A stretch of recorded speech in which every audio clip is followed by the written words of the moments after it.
ہیں، نبی کریم حاضر و ناظر ہیں، نبی کریم مشکل کشا ہیں، اور نبی تو نبی رہے، ان کے تو اعلیٰ حضرت حسین احمد مدنی نہیں، یا تو مہاجر مکی امداد اللہ مہاجر مکی بھی جناب علی مشکل کشا ہیں اور بیڑا پار لگاتے ہیں۔ میں سمجھتا ہوں علماء دیوبند کو ہاتھ ملا لینا چاہیے علماء بریلویوں سے، ہے کہ نہیں؟ خامخواہ کی کیوں فتنے پھیلا رہے ہیں امت کے اندر، ان کی مسجدوں کے اوپر غصب کر رہے ہیں، ان کی مسجدوں کو قتل کر رہے ہیں۔ بامبے کے اندر باقاعدہ قتل و غارت گری ہوئی، خون بہایا گیا، تبلیغی جماعت کا آدمی مرا، جو بریلویوں کا آدمی مرا، اور آج باقاعدہ جمعے کے وقت فورس لگائی جاتی ہے تاکہ یہ دونوں فرقے آپس میں ٹکرائیں نہیں۔ اب اس میں ان دونوں کی لڑائیوں میں ہماری مرغی حرام ہو گئی۔ ہمارا کوئی آدمی جا کے پولیسوں سے کہتا بھائی ہمیں اجازت دو تقریر کرنے کے لیے، تو وہ پولیس بامبے کے اندر کیا پوچھتی ہے معلوم ہے؟ تم کون سے فرقے سے ہو؟ تم تبلیغی جماعت کے ہو یا سنی جماعت کے ہو، بریلی جماعت کے؟ تو ایک پولیس نے، تو اس لڑکے نے کہا نہ میں تبلیغی جماعت سے ہوں نہ میں سنی جماعت سے ہوں۔ تو اس نے کہا کہ دوسرا پولیس والا بولا مراٹھی میں، کہتا ہے اے دیکھنا ان کو اجازت نہیں دینا، یہ بہت ہی کٹر پنتھی لوگ ہیں یہ، ہاں یعنی ان دونوں کے علاوہ جو تیسرا یعنی وہاں بھی لوگ ہیں وہ کٹر پنتھی لوگ ہیں، یہ بھی پولیس بھی ڈرتی ہے ان کے پروگرام سے۔ بہرحال کہنے کا مطلب یہ ہے کہ اس طرح کی باتیں اس تبلیغی نصاب کے اندر میرے بھائیوں میرے عزیزوں موجود ہیں، اور بھی، اور میں آپ کو بتلاؤں اور دیکھیں۔ اچھا ایک بات میرے ابھی آ گئی ذہن میں فضائل قرآن پڑھ رہا تھا۔ اب ظاہر ہے یہ فضائل درود کا میں پوسٹ مارٹم کر رہا ہوں، لیکن میں ایسی اچانک میری نظر پڑی فضائل قرآن میں ایک بڑی عجیب و غریب بات مجھ سے چھوٹ گئی جو میں بتانا بھول گیا آپ سے۔ میں جب بریلویوں کے زمانے میں بریلوی تھا تو ہمارے مدرسے میں ایک تقریر رٹائی جاتی تھی، اور وہ تقریر بڑے جوش و خروش سے مجھے یاد تھی، اور بڑے بڑے جلسوں میں بھی میں نے وہ تقریر کی ہے بریلوی کے زمانے میں۔ اور وہ تقریر کیا تھی؟ وہ تقریر ورفعنا لک ذکرک تقریر تھی، اور اس کے اوپر تقریر کرتے میں یہ شروعات یہ تھی کہ میں نے شروعات یہ تھی، میں بھول گیا زمانہ ہوا، لیکن بہرحال کچھ باتیں یاد ہیں، رٹی ہوئی چیز ہے۔ میں کہتا تھا کہ پورے قرآن کی تفسیر سورہ فاتحہ میں موجود، سورہ فاتحہ کی تفسیر بسم اللہ میں موجود، بسم اللہ کی تفسیر بسم اللہ کے بے میں موجود، اور بسم اللہ کے بے کی تفسیر بسم اللہ کے بے کے نقطے میں موجود، بے کے نقطے میں موجود۔ اتنے میں ایک کچھ فہم کھڑا ہوا، کوئی بددین کھڑا ہوا، کوئی دہریہ کھڑا ہوا، اس نے کہا کہ مولانا، دیکھیں یہ بریلوی انداز میں اپنا رہا ہوں، اس نے کہا مولانا آپ تو عجیب و غریب باتیں کر رہے ہیں، پورے قرآن کی تفسیر سورہ فاتحہ میں کیسے موجود ہے، اور پورے سورہ فاتحہ کی تفسیر بسم اللہ میں کیسے موجود ہو سکتی ہے، بسم اللہ کی تفسیر بسم اللہ کے بے میں کیسے موجود ہو سکتی ہے، اور پورے قرآن کی تفسیر بسم اللہ کے بے کے نقطے میں کیسے آ سکتی ہے، کس طرح سے پورا قرآن بسم اللہ کے بے کے نقطے میں سما سکتا ہے؟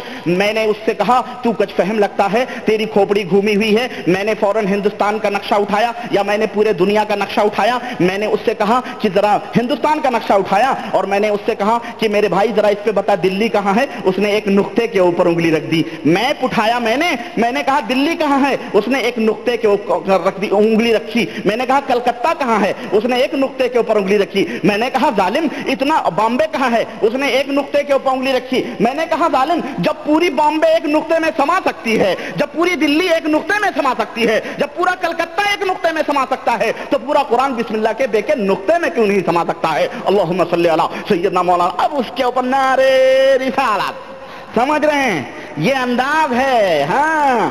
اور سنیے، اور وہی وہ نقطہ ہے، دیکھو آگے بڑھو، وہی وہ نقطہ ہے جس کے بارے میں حضرت علی کرم اللہ وجہ الکریم نے فرمایا کہ انا مدینۃ العلم وعلی بابھا۔ اللہ کے نبی نے فرمایا کہ میں علم کا شہر ہوں اور علی اس شہر کے دروازہ ہیں۔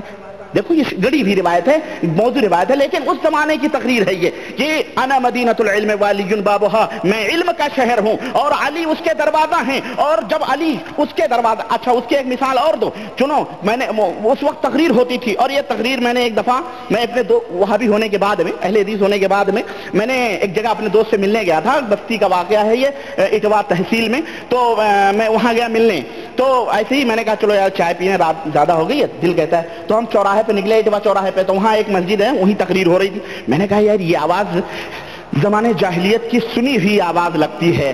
کہا کیوں؟ بولے میں چلو چلتے ہیں، یہ میلاد کہیں ہو رہا، چلتے ہیں سنتے ہیں اس مولوی کون ہے۔ تو گیا تو وہاں ایک مولوی تھا، بھاؤپور پپری وہاں ایک گاؤں ہے، وہاں کا ایک مولوی تھا، میرا نام کیا چھوڑیں آپ، میں نام ہم نہیں بتانا چاہتا۔ اب وہاں گیا، وہ جناب علی تختہ بچھا ہوا تھا، تختے کے اوپر کرسی تھا، اور اس کے اوپر میاں صاحب بیٹھ کر کے تقریر، یہی تقریر تھی اللہ کی قسم، بالکل یہی تقریر وہ کر رہا تھا. اور اس تقریر میں کیا کہا معلوم ہے؟ آگے وہ جو میں بیان کیا کرتا تھا وہ تقریر کیا تھی؟ وہ تقریر یہ بھی آگے چلیں، وہ تو بے کے نقطے میں موجود. آگے کہتا ہے کہ جب بے کے نقطے میں پورا قرآن آ سکتا ہے تو ایک مثال آپ کو اور دوں کہ راجستھان کی اجمیر کے اندر دھرتی پر، ہندوستان کی دھرتی پر خواجہ غریب النواز آتے ہیں اور وہ پانی سے منع کر دیتا ہے. اس وقت کا بادشاہ، اس وقت کا راجا پانی سے منع کر دیتا ہے. مریدوں نے کہا حضور پانی سے منع کر دیا ہے راجا نے. تو حضرت خواجہ غریب النواز نے اپنے مرید کو ایک کاسا دیا اور اس سے کہا جاؤ انا ساگر کے اوپر. کہا حضور انا ساگر کے اوپر پہرے بٹھائے ہوئے ہیں اور ہم وہاں سے پانی کیسے لائیں؟ حضرت غریب النواز نے کہا یہ میرا کاسا لو. کاسا یعنی پیالہ. یہ میرا کاسا لو، ایک پیالہ. وہ پیالہ لے جا کر کے انا ساگر کے پاس کرو اور انا ساگر سے کہو اے انا ساگر تجھے خواجہ پیا نے بلایا ہے، تجھے خواجہ پیا نے بلایا ہے. وہ لے جا کر کے مرید کاسے کو انا ساگر کے قریب کرتا ہے اور کہتا ہے اے انا ساگر تجھے خواجہ پیا نے بلایا ہے. انا ساگر سمٹتا ہوا پیالے کے اندر آ رہا ہے. پیالہ ہے، انا ساگر ہے کہ خالی ہوتا جا رہا ہے اور پیالہ ہے کہ بھرنے کا نام ہی نہیں لے رہا ہے. اتنے میں پورا انا ساگر سوکھ گیا اور آج بھی انا ساگر اجمیر میں ہے. پورا انا ساگر سوکھ گیا اور حضرت خواجہ کے پاس وہ پیالہ لایا گیا. لوگوں نے نہایا، لوگوں نے دھویا، لوگوں نے کپڑے پہنے. کتنے لوگ، ہزاروں لوگ تھے. مریدوں نے سب کچھ کیے. اتنے میں ان کے سپاہیوں کو ہوش آیا، پتا چلا کہاں ہے.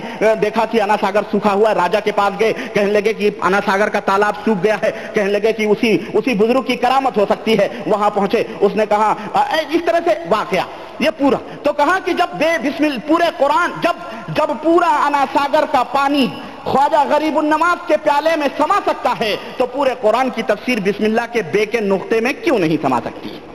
یہ دلیلیں آئی سمجھ میں آپ کو؟ بہرحال یہ زمانے